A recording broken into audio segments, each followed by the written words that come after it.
तो ये तो सब भगवान की कृपा से हो रहा है, गुरु की कृपा से हो रहा है। बस हम तो इसी बात से अपने आप को धन्य मानते हैं कि इस विराट यज्ञ में, इस देश में करोड़ों बहनें हैं और इस विराट यज्ञ में आहुति डालने के लिए गुरु ने, भगवान ने हमें भी एक अवसर दे दिया। यही हमारे लिए तो बहुत बड़ा सौभाग्य है।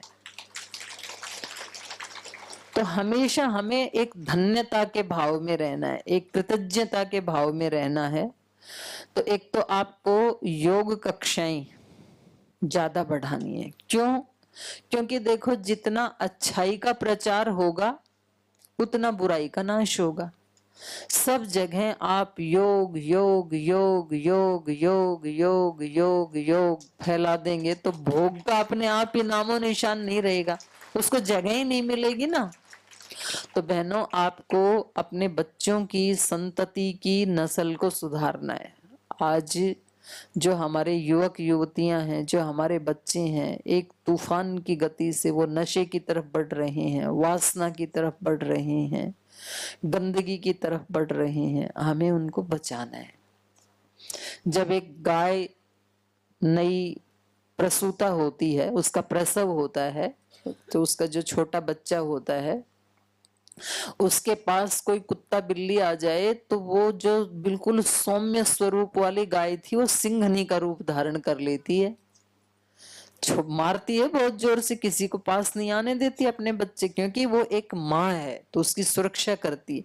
तो वो तो एक पशु है गाय। तो आप तो सब ऊंची चेतना वाली योगिनी बहनें हैं। आपके बच्चों पे जो संकट आ रहा है तो आपको एक वीरांगना का रूप धारण करना पड़ेगा। अपने संततियों को बचाने के लिए योग को केंद्र में रख करके, और आज जो विजय रथ में बताइए, हर प्रकार का बल होना चाहिए हमारे साथ पास, विवेक होना चाहिए, दूसरों का हित करना चाहिए हमें। तो आपको हर महीने अपने तहसील में या जिले में एक मीटिंग जरूर रखनी है, जिला प्रभारी बहनों के नेतृत्व में और राज्य कार्यकारिणी वाली बहनों के नेतृत्व में। राज्य कार्यकारिणी वाली बहनें भी सुनेंगी और ये अपने जिलों में भी बताएंगी। हर महीने एक मीटिंग होना बहुत जरूरी है। आपको पता है, आधी समस्याएं तो जब हम परिवार के लोग साथ बैठते हैं तभी खत्म हो जाती हैं। ये जो समस्या एक आधी बार आती है ना, जी हमारा नाम क्यों नहीं आया, आप कभी मीटिंग में जाके आपने बताया ही नहीं होगा, आप कभी मीटिंग में गए ही नहीं होंगे। तो आपको अपने कार्य का रिपोर्टिंग करना मीटिंग में, और आगे क्या करना है उसकी योजना बनाना, ये दो काम जरूरी हैं। देखो, जिन घरों में कोई आपस में मिलते ही नहीं है, घर के सदस्य, बेटा आया वो अपने कमरे में अपने कंप्यूटर पे बैठ गया, पिता आया वो अपने कमरे में जाके अपने मोबाइल पे लग गया, माँ आई वो अपने कमरे में, तो उन घरों में कभी कोई योजना बनती नहीं है, कभी कभार मिलते हैं। ऐसे नहीं होना चाहिए। हमारा एक योग की फैमिली है, डिवाइन फैमिली है, हमारी एक आध्यात्मिक स्पिरिचुअल फैमिली है। इसलिए हर महीना बैठक जरूर होनी चाहिए, और हर महीने की बैठक का डिटेल्स राज्य कार्यकारिणी के सदस्य और जिला प्रभारी हमें भेजेंगे। अर्पिता जी, ये नोट कर लो, आपको हर महीना मंगवाना है इसकी रिपोर्ट। तो उस मीटिंग कहाँ रखी? जिले में अलग अलग तहसीलों में मीटिंग रखनी है। जैसे एक मीटिंग इस महीने में इस तहसील में रखी, अगली बार अगली तहसील में, उससे अगली बार उससे अगली तहसील में, किसी गांव में, जहां भी योग का अच्छा कार्य हो रहा है, बदल बदल के मीटिंगें रखनी चाहिए। और आप जो नई बहनें आई हैं, आपको अपने जिला प्रभारी से जाके बताना है, जी आप अगली मीटिंग मेरे यहाँ रख लेना। उस मीटिंग में आप ऐसी नई बहनों को भी बुलाओ जो अभी संगठन से नहीं जुड़ी हैं। थोड़ी देर उसमें भजन सत्संग करो, हवन करो। आजकल तो बहनों ने ऐसी महिला मंडलियां बना रखी हैं और वो अच्छा है। यज्ञ करना सब सीखो, फिर यज्ञ में थोड़ा दान देना सीखो, क्योंकि सेवा का कार्य बिना दान के नहीं होता है। अपने महिला पतंजलि योग समिति में किसी भी बहन के यहाँ कोई खुशी का अवसर होता है, कोई नया बच्चा पैदा हुआ है, किसी की शादी हुई है, किसी की नौकरी लगी है, किसी का प्रमोशन हुआ है, तो उनसे थोड़ा दान लो। वो ऐसी गलत गलत जगह जाके दान चढ़ाते हैं, उसका कोई सदुपयोग ही नहीं होता है। इसमें महिला पतंजलि योग समिति में यदि आप दान लेंगे तो उस दान से फिर आप ही अपना जो योग का कार्य करेंगे। आपको कोई पंपलेट बनाना है या आपको 10-15 किलोमीटर के एरिया में कहीं जाके योग कक्षा लगानी है, स्कूटी पे जाना है, उसमें तेल डालना है, वहां कोई पानी की बोतल नहीं, उसी सेवा में ही उसको यूज करना है। हमें पतंजलि में नहीं मंगवाना वो दान। लेकिन आप लोग दान देना भी सीखें और लेना भी सीखें, तभी संगठन के कार्य आगे चलते हैं। आप भी नियम बनाएं, कम से कम महीने में 100 रुपए संगठन के लिए जरूर निकालें। 100 रुपए तो कई मंदिर में चढ़ा देते हैं। चलो किसी के पास 100 रुपए नहीं तो 50 रुपए, 50 भी नहीं है तो 20 रुपए, 20 भी नहीं है तो 10 रुपए। ऐसी तो कोई भी बहन नहीं है जिसके पास 10 रुपए भी ना हो। आज के जमाने में बच्चे भी नहीं लेते 10 रुपए, तो चॉकलेट भी नहीं आती है 10 रुपए में। तो थोड़ा थोड़ा, मान लो एक जिले में 1000 बहनें हैं संगठन के साथ जुड़ी हुई, या 500 बहनें हैं, चलो, या 500 भी नहीं है तो 300 बहनें एक जिले में, और 300 बहनें यदि 10-10 रुपए दान दें उस मीटिंग में, तो कितने, एक ही दिन में कितना दान एकत्रित हो गया? 3000। 300 बहनें 10-10 देंगी तो 3000 हो गया। अब 3000 रुपए आप पूरे महीने भर खर्च कर सकती हैं अपना। आपको कहीं इधर उधर जाना है, लेकिन वो पहले अकाउंट में जाएगा, फिर वहां से वापस आपको खर्च करने के लिए डायरेक्ट नहीं कर सकते। उसका एक प्रोसेस है, क्योंकि ऑडिट करना पड़ता है, नहीं तो उसकी फिर कोई विश्वसनीयता ही नहीं रहेगी।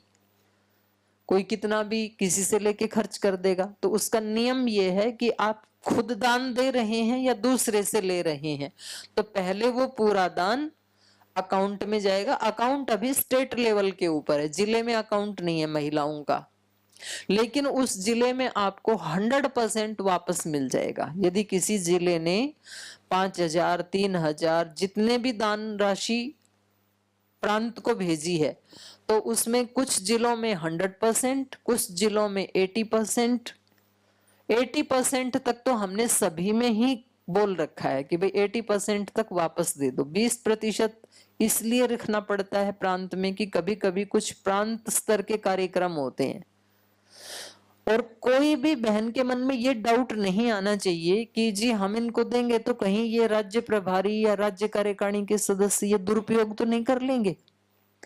कहीं पता लगा कि हम दान दे रहे हैं और ये आराम से खर्च कर रहे हैं और हम दान दे रहे हैं। तो आपकी जानकारी के लिए मैं आपको बता रही हूं, सभी अकाउंट्स में सिग्नेचर अथॉरिटी में मेरा नाम है। मेरे से बिना पूछे कोई राज्य प्रभारी एक पैसा खर्च नहीं कर सकती है, एक पैनी भी। ऑडिट होता है वो पूरा, कितना बैंक में डला, कितना निकला, किस काम के लिए निकला, तो वो सारा हमारे पास आता है। हमने पूरे देश के अकाउंट्स मुख्यालय के कंट्रोल में रखे हुए हैं। तो आप बिल्कुल निश्चिंत रहें इस बात से। और उसके कुछ मद बना रखे हैं हमने, आप किस किस काम में उसको खर्च कर सकते हैं। मान लो कोई संगठन का प्रचार प्रसार कर रहे हैं, उसको बड़ा शिविर लगाना है, उसको कोई माइक खरीदना है, तो हम पहले देखते हैं कि भाई कितना दान किस बहन ने डाला है। ये भी है भाई, आपने कभी किसी से दान लिया तो नहीं 100 रुपए भी, और आप खर्चा दिखा रहे हो 500 रुपए का कि मेरे 500 रुपए का खर्चा आ गया, आप मुझे दीजिए, तो हम देंगे कहां से? पहले आप उसमें डालिए। तो ये दान लेना कैसे, ये भी आपको आना चाहिए। तो हर महीने मीटिंग करना, उसमें हवन करना, फिर हवन में जो डोनेशन आता है उसकी पूरे जिले की एक ही रसीद काटी जाएगी। जैसे मान लो हैदराबाद सेंट्रल है, तो हैदराबाद सेंट्रल में उस दिन हवन में जितना भी दान आया उसकी एक पर्ची कटेगी, हैदराबाद सेंट्रल महिला पतंजलि योग समिति। और फिर उस जिले में कोई खर्च करना है तो वो वापस मिलेगा। तो खैर एक ये बात थी। दूसरी बात जो आपके लिए टारगेट है, आपने पहले ही दिन आदरणीय एनपी सिंह जी को सुना था, भारतीय शिक्षा बोर्ड, और मैंने आपको ये भी बताया था कि यहाँ पर आपको जो सिखाया जाएगा वो केवल भाषण के लिए नहीं है, वो तो धरातल पर उतारने के लिए है। यहाँ पर किया जाता है। पतंजलि का जो आज तक का ट्रैक रिकॉर्ड है, जो इतिहास है, जो बोला उससे 10 गुना ज्यादा करके दिखाया, ये पतंजलि का ट्रैक रिकॉर्ड है। तो शिक्षा की क्रांति होगी मतलब होगी, ये ऐसे नहीं है। आपको पता है सीबीएसई का जो बोर्ड है 100 साल हो गए उसको बने, और अभी भी उनके साथ कितने स्कूल जुड़े हुए हैं? 3500। 100 साल में ये पतंजलि ऐसा नहीं करेगा। पतंजलि के साथ अगले 5 साल का टारगेट है 1 लाख स्कूलों को जोड़ना। परिवर्तन तो तभी आएगा। ऐसे तो थोड़ा थोड़ा योग सृष्टि के आदि से सब कर ही रहे थे, लेकिन योग की क्रांति आना, घर घर में योग का नाम होना, ये कब हुआ? जब पूज्य गुरुदेव रोजाना स्वयं 6 घंटा योग करते हैं। सुबह 4:30 बजे लगते हैं और 9 बजे तक स्वयं 365 दिन योग करते हैं। और कभी कभी बीच में और शाम को रिकॉर्डिंग हो जाती है, वो अलग है। कुछ कार्यक्रमों में योग हो जाता है, वो अलग है। तो उसके लिए कुछ परिवर्तन लाने के लिए बड़ी तेजी से लगना होता है, तब परिवर्तन आता है। ऐसे नहीं आता ढीले ढाले काम से। और इतनी सारी बहनें मिलकर के करेंगी तो भारत तो क्या, हम तो पूरे विश्व को योगी बना सकते हैं। इतनी संख्या होने के बाद संगठन में तो बहुत शक्ति होती है।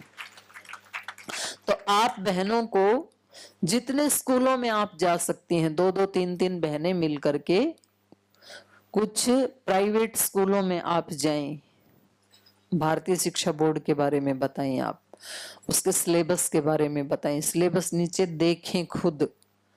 और आपको यहाँ डिस्काउंट पे मिल जाएगा, 1 प्रति आप लेके भी जा सकती हैं, क्योंकि व्यक्ति को देखने से पता लगता है। उसका उद्देश्य बताएं।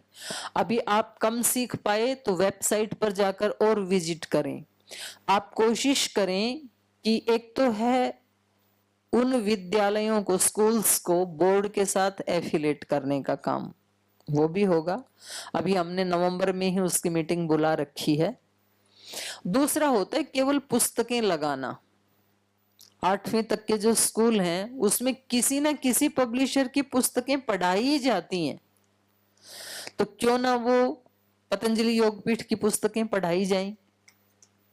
तो जब आप वहां जाओगे और जिन बहनों की इस सेवा में ज्यादा रुचि है उनके हम नाम भी मांग लेंगे, तो उनको हम यहाँ बुला करके 2-3 दिन ट्रेंड भी कर देंगे, उनको ठीक से बता भी देंगे। 3 दिन बुला लेंगे यहाँ।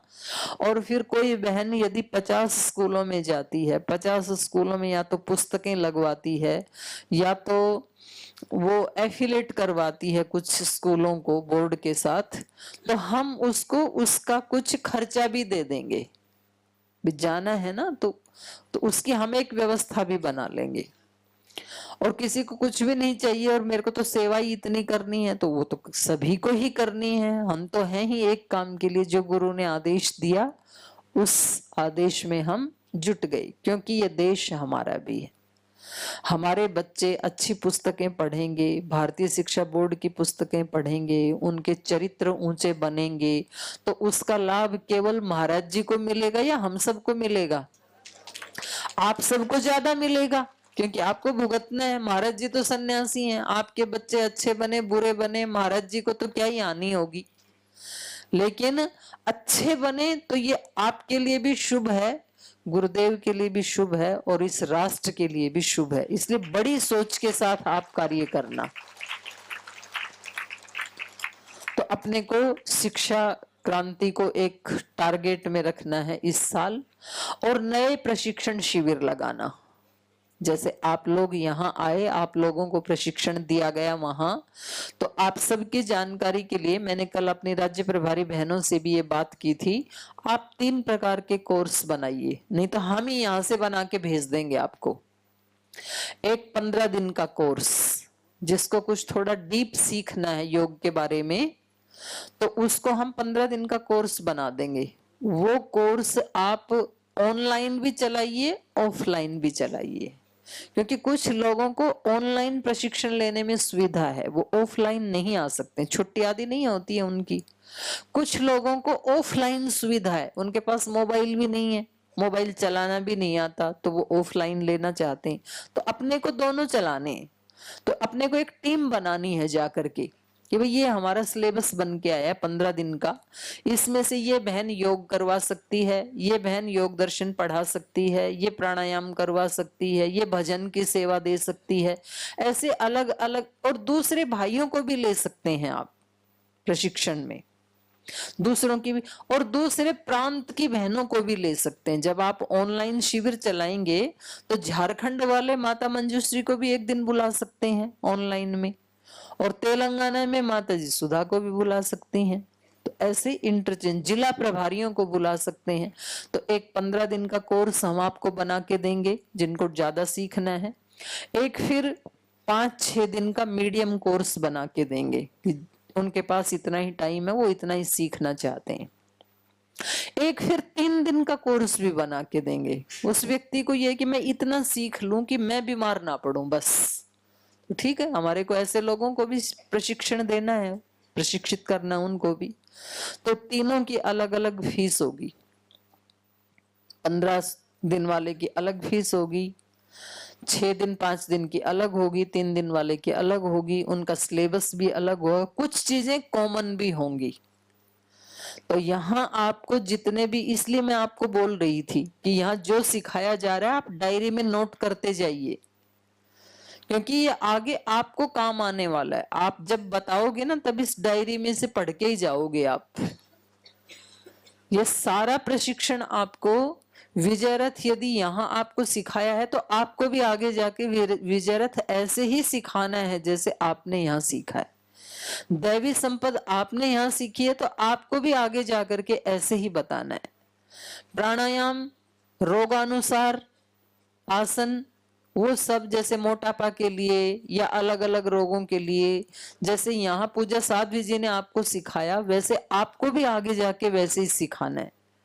तो अभी भी आपके पास कल का भी टाइम है, जब आप योग में जाते हैं तब भी अपनी डायरी साथ लेके जाएं। मोटापा के लिए हमें कौन कौन से योगासन और योगाभ्यास कराने हैं वो लिखें भी।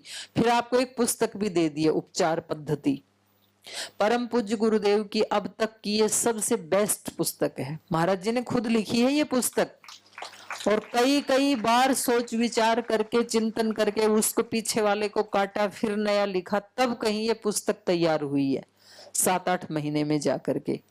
तो आप इसको जरूर पढ़ें, आपकी नॉलेज बहुत बढ़ जाएगी। फिर आपको जो पंपलेट दिया है उसको संभाल के रखें, क्योंकि आज आपकी परीक्षा भी है शाम को, और क्योंकि मैं फिर दूसरा सेशन नहीं ले पाऊंगी, शाम को हमने एक डॉक्टर को बुलाया है, डॉक्टर कनक जी को, वो आपको इंटीग्रेटेड योगा के बारे में बताएंगे। फिर शाम को पूज्य आचार्य श्री का आशीर्वाद भी हमें मिलेगा आज।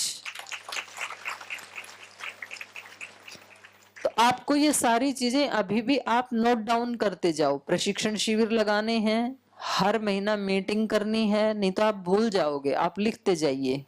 और ये आप अपनी आदत बना लीजिए। अब आप पतंजलि योगपीठ से जुड़ गए, आप किसी भी सभा में जाएं, मीटिंग में जाएं, आपके हाथ में डायरी पेन जरूर होना चाहिए। कभी महाराज जी आपके यहाँ आए या आप किसी और के भी संगठन के सत्संग आदि में जाएं, हमेशा आपके हाथ में कागज पेन होना चाहिए। उन चीजों को लिख लो, नहीं तो चीजें ऐसे खिसक जाती हैं जैसे अंजलि में से जल खिसक जाता है। ये काम आपको अपने जिला प्रभारी को भी जाके बताने, बोल जी हम ट्रेनिंग लेके आए हैं और वहां हमें ऐसे बताया गया था, तो अब आप ही बताइए इस महीने की मीटिंग कहाँ करनी है, आगे का टारगेट क्या है, कैसे कार्य करना है। और यदि कोई जिला प्रभारी इसमें सहयोग ना करे तो आपके पास अपनी राज्य कार्यकारिणी की सदस्य यहाँ बैठी हैं, तो आज शाम को एक बार सभी राज्य कार्यकारिणी की सदस्य अपने अपने जिले की बहनों के साथ बैठ लेंगे। ठीक है सुधा जी, झारखंड बिहार बहुत जरूरी है। जिनके पास जो जिले हैं वो उन जिले की बहनों के साथ शाम को जरूर बैठें आज पूज्य आचार्य जी के आशीर्वाद के बाद, क्योंकि आपको उन जिलों में जाके जो बात करनी है वो सारा काम आपका यहाँ हो जाएगा। और उनको टारगेट देना उन बहनों को। तो इस तरह से फिर हम अगली साल या तो हम आपके पास आएंगे या तो आपको अपने पास बुलाएंगे। तो ये यात्रा तो निरंतर ऐसे ही चलती रहेगी हमारी। तो ये कुछ अपना जो है सोशल मीडिया के भी, फेसबुक का अकाउंट है, ट्विटर का है, इंस्टाग्राम का है, या अपना ये यूट्यूब के ऊपर है, ये भी आपको आपने सब्सक्राइब करवा दिए थे क्या? सबने। और आगे भी करवाइए, क्योंकि इसमें व्यक्ति की बात नहीं है। पूज्य महाराज जी के, श्रद्धेय आचार्य श्री के, अपने मुख्यालय के स्वामी परमार देव जी, राकेश जी का, मेरा, देववाणी जी का, इन सबको आप सब्सक्राइब कर लीजिए। और आप भी आगे आपके जिले में आपकी राज्य प्रभारी, जिला प्रभारी या योग कक्षा लगाने वाली बहनें सब अपने कार्य को सोशल मीडिया पे डाला करें। और फिर जो डालती है उसको सब लाइक करें, कमेंट करें, शेयर करें, तभी तो अच्छा ही आगे फैलेगी। तो जितना ज्यादा, आजकल देखो टेक्नोलॉजी का भी जमाना है, केवल आपको एक ढर्रे पे नहीं चलना। जैसे हमारे यहाँ पतंजलि योग पीठ में केवल एक तरह की थेरेपी नहीं दी जाती है, महाराज जी ने सबको इंटीग्रेट कर दिया। इसमें नेचुरोपैथी भी है, पंचकर्मा भी है, षटकर्मा भी है, योग भी है, यज्ञ भी है, श्रृंगी भी है, एक्यूप्रेशर भी है, एक्यूपेंचर भी है, आयुर्वेद की औषधियां भी हैं। सब तरफ से रोगों को घेर लेते हैं, तो फिर 8 ही दिन में वो भाग जाते हैं रोग, तभी तो रिजल्ट आता है। नहीं तो वेलनेस सेंटर तो बहुत लोगों के पास है। तो अपने को केवल एक ढर्रे पे नहीं चलना है कि बस केवल हम तो योग की कक्षा लगाते हैं। नहीं, योग की कक्षा भी लगाइए, ऑनलाइन भी सिखाइए, ऑफलाइन भी सिखाइए, सोशल मीडिया के ऊपर भी आप बने रहिए। आप प्रशासन के साथ भी, मीडिया के साथ भी आपका इंटरेक्शन होना चाहिए, उनको भी बुलाइए, आपकी न्यूज भी छपनी चाहिए, पेपर में भी आना चाहिए। और आपको अपने शिविरों में एक्यूप्रेशर भी सीखना चाहिए। आपको वहां पर षटकर्म की क्रियाएं भी करवानी आनी चाहिए। जैसे एसिडिटी किसी को बनी है, एक जग पानी पिला के निकलवा दो, कुंजर क्रिया करवा दो आप उसको। तो ऐसे आपको सब तरफ से इंटीग्रेटेड ट्रेनिंग देनी है, तब आपके पास लोगों की भीड़ आएगी और आप उन लोगों के दुख दूर कर पाएंगे। इतना बड़ा सौभाग्य भगवान ने आपको दिया है। जो जो हमने फ्यूचर के लिए प्लान बनाया है, इस सब को हम एक योजनाबद्ध तरीके से सब बहनें साथ मिल करके जरूर अचीव करेंगे। और ये 7 सूत्रीय कार्यक्रम है, तो इसका भी सभी बहनें फोटो ले लेंगी, क्योंकि विस्तार से करने में अभी समय ज्यादा लग जाएगा। इन 7 सूत्रों को ध्यान में रखते हुए अपने को कार्य करना है। तो चलिए, आपने पिछले 2 घंटे से आपने 2023 में क्या सेवाएं की उसको भी सुना, 24 में क्या कर रहे हैं और अगली साल का क्या टारगेट है वो सारा आपने सुना। तो पुनः आप सभी का हृदय से बहुत बहुत धन्यवाद, बहुत बहुत प्रणाम। और अब यहीं विराम देते हैं इस सत्र को। ओम शांति शांति शांति। श्री परमात्मने नमः। श्री गुरुभ्यो नमः। सर्वाभ्यो नमः। ओम।